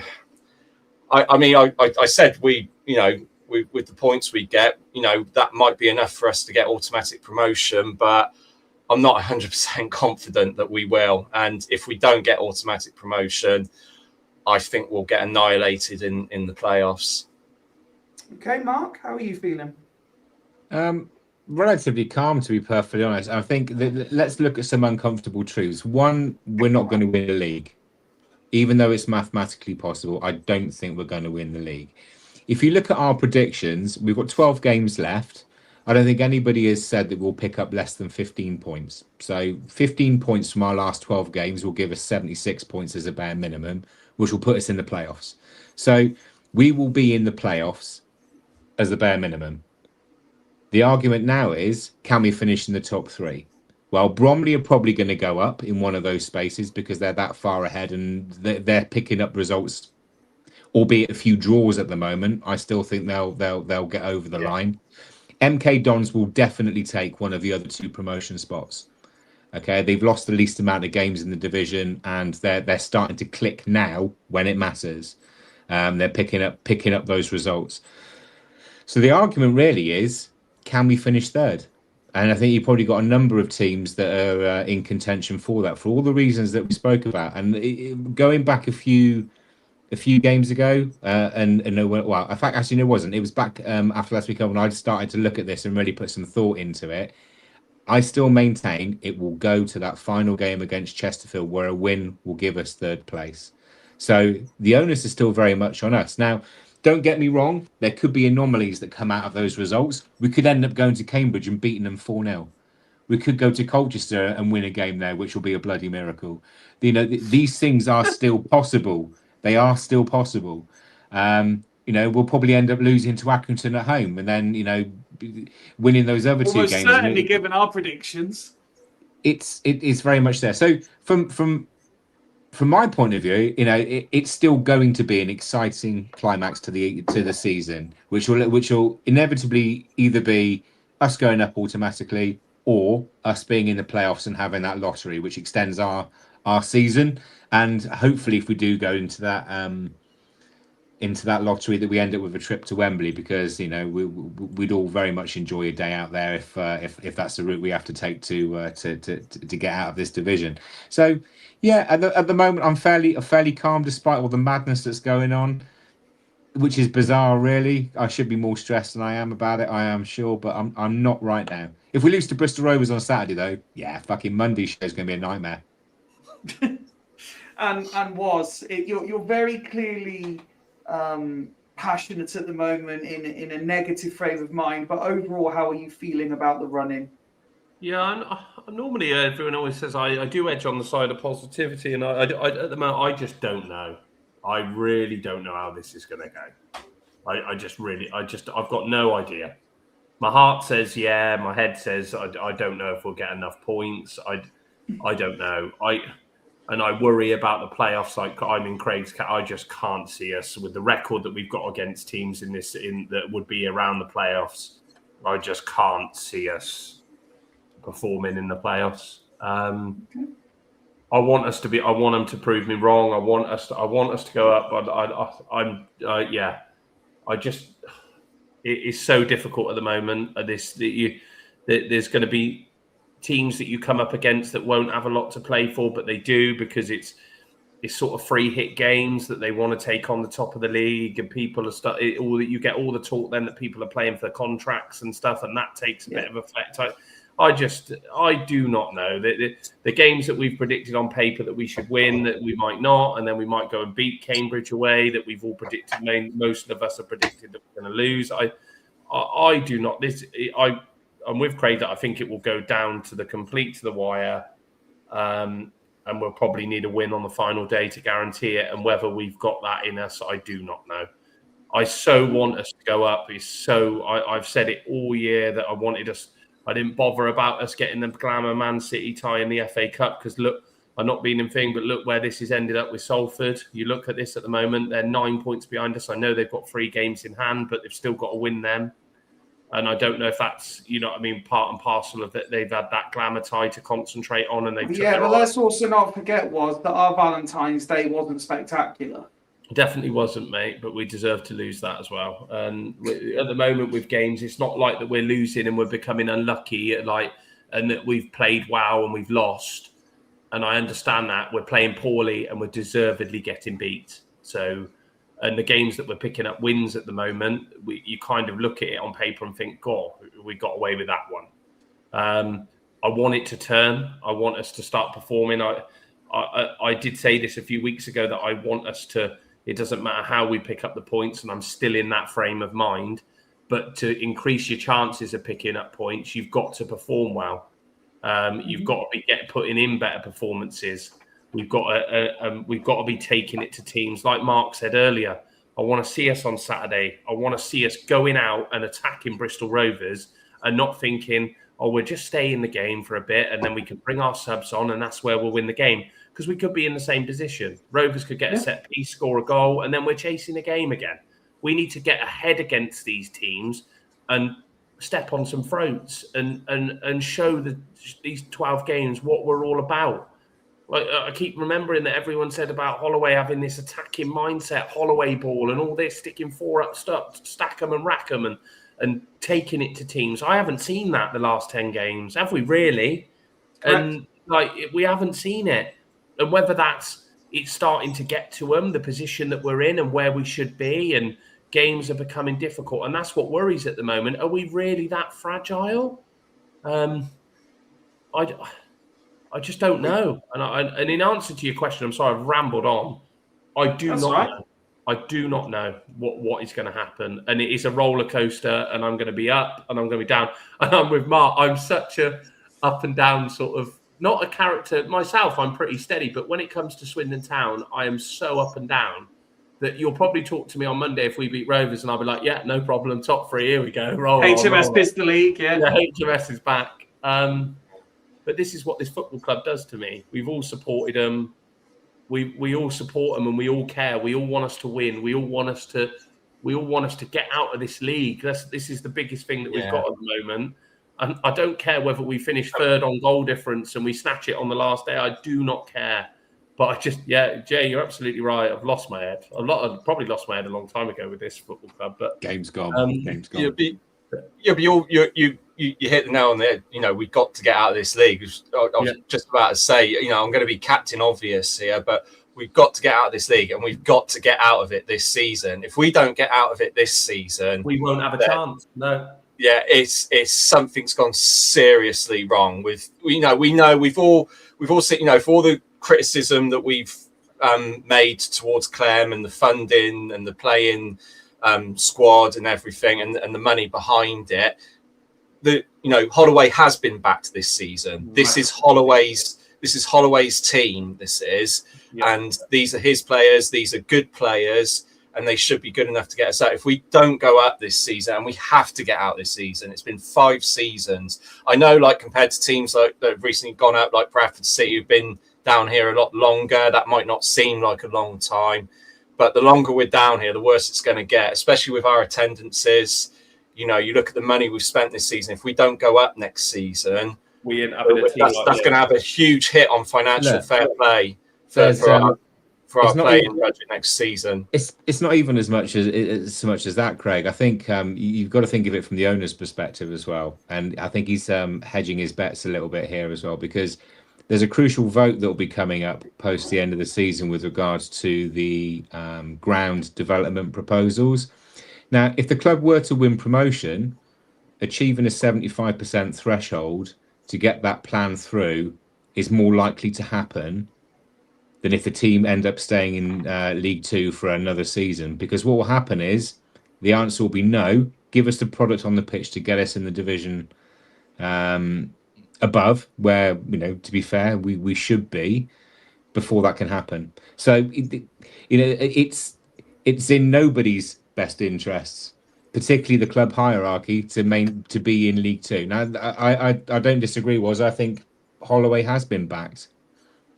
I think everything that he's asked for, he's got. I mean, it's certainly on the playing front, and some of the stuff off the playing side as well, in terms of the decisions being made between linking the first team and the academy and the pathways and stuff they're putting in there, the scouting network, all of the good stuff that we should have as a professional football club. Those changes, he appears to have Clem's ear from a footballing side, and that's only a positive as far as I'm concerned, because we've been crying out for the footballing sides have been improved for a number of times, for a number of seasons now. So yeah, it's a tricky one. But I think, you know, that's just my, again, that's the cynical bit of me is going like, you know, it's not in anyone's best. If you want to get that ground development proposal through, it needs to be from League One. Just keeping up with what's going on in the chat. Sound Trauma's here. Hope you're well, pal. Says really getting the feeling this season is make or break. Clem wants to sell. I'm not sure of the contract situation. Nige says, I think the pressure's getting to Ollie. Sends the wrong message if he starts shitting it. James says the pressure is from Clem. Mike says, imagine the season ticket launch if it looks like we're staying down. A few community notices then. Of course, Saturday's game has been moved by the authorities to a lunchtime kickoff. We will be previewing that on Friday. And we are set to be joined, as it's been announced today, that it is a specific Her Game 2 fixture. So we are very hopeful, and it has been agreed, subject to something happening on the day, that our HGT representative Holly will be making her FRI debut, coming on to talk about the game. May not be the only guest appearing either on Friday. So Friday's show will be well worth a watch. We have no midweek action, guys. So, sorry, can I just add to that? As you mentioned, Holly there, can I just put out a big thank you to her? Like I say, because she does a lot of good work with Her Game 2 and also to the club. Because on Friday, my daughter and a few of her friends, and also Barry's daughter and a couple from his football team were able to train alongside the town players at Beaversbrook, and it was a really good afternoon. Apparently, you know, for all the criticism we've been giving Holloway, apparently he was an absolute delight with the kids. He was so good with them, and also I asked my daughter's mum to get Fletcher Holman's autograph, which she did for me and everything. So, which was really, really good. But it's really good that the club, through Her Game 2, are able to do that, and the girls all had a really good time there, and it was a good experience and all that. I'm not going to be on the pod on Friday, otherwise I'd have thanked Holly myself. But yeah, it's really good that she does that, and she puts all that effort into organising that sort of thing. So yeah, thank you to her. Well, let's see if this works. Click that, and hopefully that will now do, and we can send that to her for you, Craig. Okay, cheers, mate. No worries at all. Other community notices, please keep an eye out on what's going on over at the OSC. Some good stuff was announced over there tonight on their episode, including, and I'm not going to go too much into this because I don't have all the details. I have already reached out to Chris and said that we'd be more than happy to support on FRI if we can get all the details. But normally, as you will know, they do a Christmas gift appeal for the hospital through the OSC. The club decided Christmas 2025 to do it themselves. So the OSC have decided that they're doing an end of season gift appeal for the hospital. So there'll be details coming out soon about what and how you can donate to an end of season gift appeal that's going to both kids and adults that are in hospital on various wards. So hopefully, I've already, like I say, reached out to Chris and said we'll be happy to promote it. I want to donate something on behalf of FRI. I'm sure a number of you lads will do as well, because this is the sort of thing that we normally get involved in. So hopefully lots of good stuff could be done there. So please do keep an eye out on the OSC and FRI socials, because we'll be sharing all of their information for that. And also something kind of not FRI-ish, but kind of FRI-ish. You've been waiting to see about extra content and stuff. And me and my friend Carl, who's been on the show a few times, you would have seen that I've been testing out a few gaming streams through FRI as well. We are doing a modified version of Old School Champ Manager, where some of your favorite fools are being put into the game to try and lead a team, a completely made-up team of real-life people, all the way from the conference to the Premier League. Can we do it? You will soon find out. I know Craig's already got his character in the team. I'm hoping Was a Remark after this will agree to sign up for it as well. Because what would be better? And my character's proper authentic, so he'll moan like fuck. He will. I'm telling you. Oh, now. he's going to cause disheartenment within the squad. I can tell. But yes, we are creating characters of real people. There's a Fifey player already in there. Like I say, Craig's in there. We can have a squad of quite a few. If you want to join the squad, let me know. We can get you involved as well. And we'll be doing kind of one stream every 1 week, maybe every fortnight, just to see how it works. But yeah, it'd be great to see that Fifey and Wazza and Mark and Craig all on the score sheet as this completely fictional Harchester United-like side climb the ranks of English football. What more fun could be had on a Sunday night? A quick look at the women's side of the game in the absence of our local women's football experts. I will carry the torch for this one.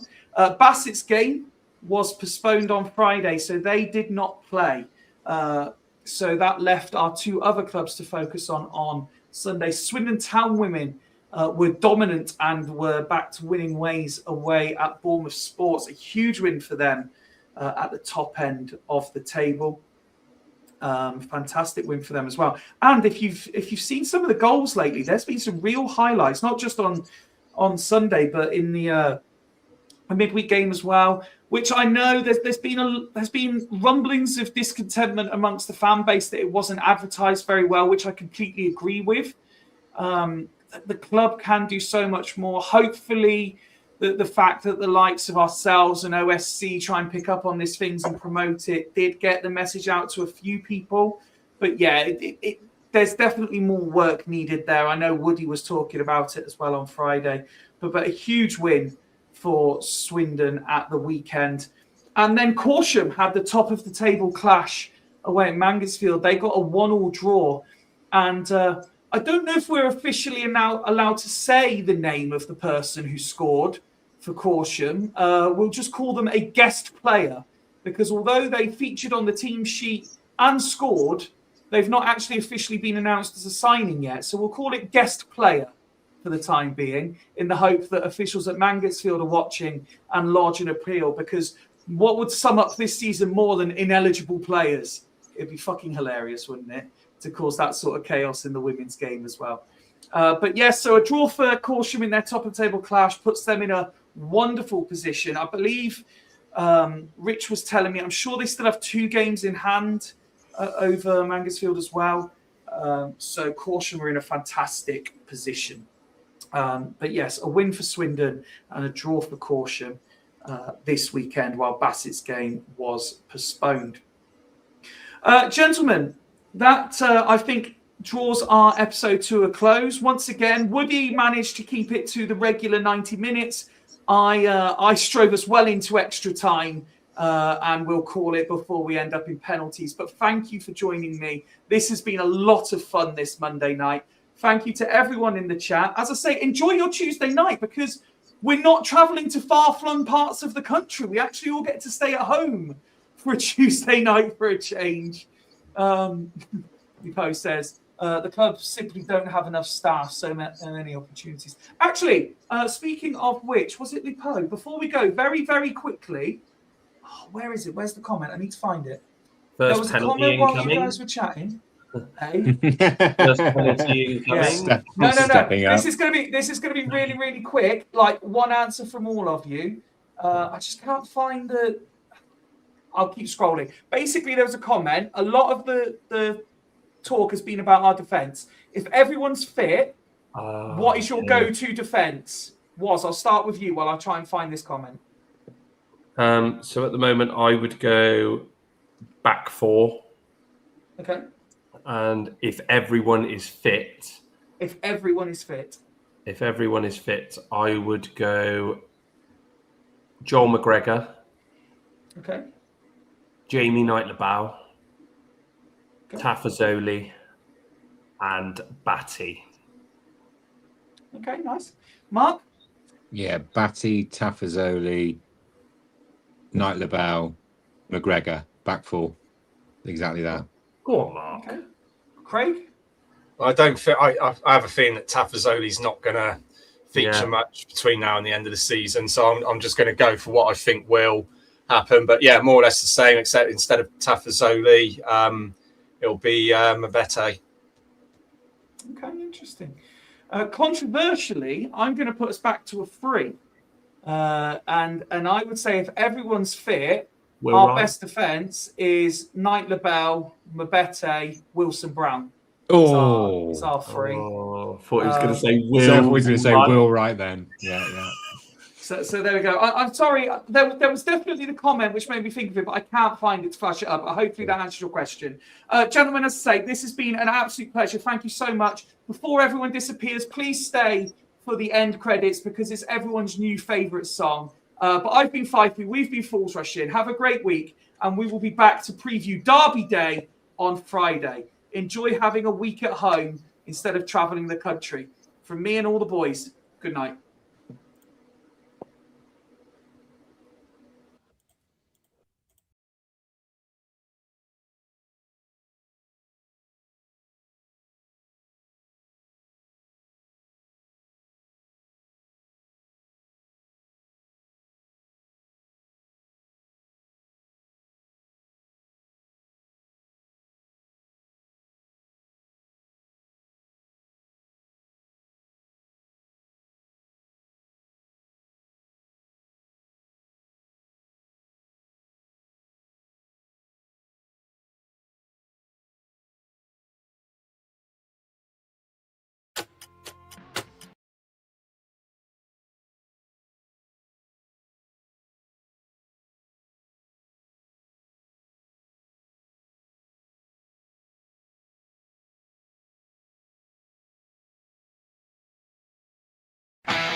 We got Bobby on the buttons and the gang piling in. It's the pod where the nonsense and the football begin.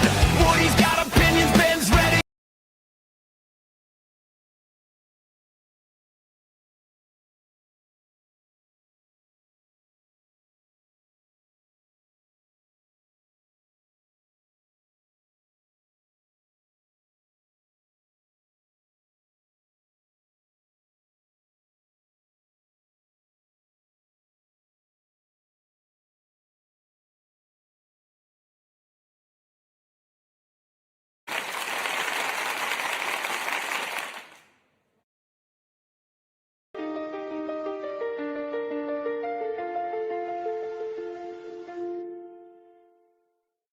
Fools rushing. Yeah, we're back again. Like mates down the pub. Heart on sleeve. Never tame. Yeah. From the chanting in the stands to the tackles flying in. Home and away, red blood, white shirt, where the fools rush in. Passion, debate, slaps, rants, late nights, Woody, Ben, Nick, Rich, Walter, Kieran, side by side, Craig and Ned, Joe and Mark, Art, Gar, Gary in the dark, and now we got Barry in. Yeah, the gang's all in. Fools rushing like we're chasing one more win. We'll make you laugh, make you cry, feel happy, feel angry inside. Fools rushing like a last minute swing, just like back in Swindon time. We go up, we fall down.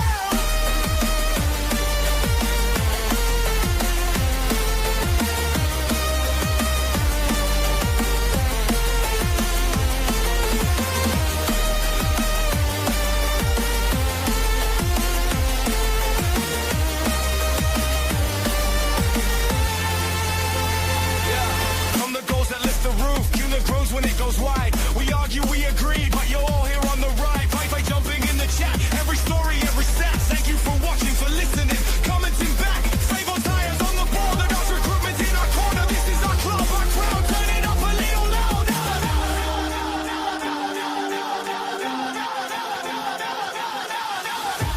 Fools rushing like we're chasing one more win. We'll make you laugh, make you cry, feel happy, feel angry inside. Fools rushing like a last minute swing, just like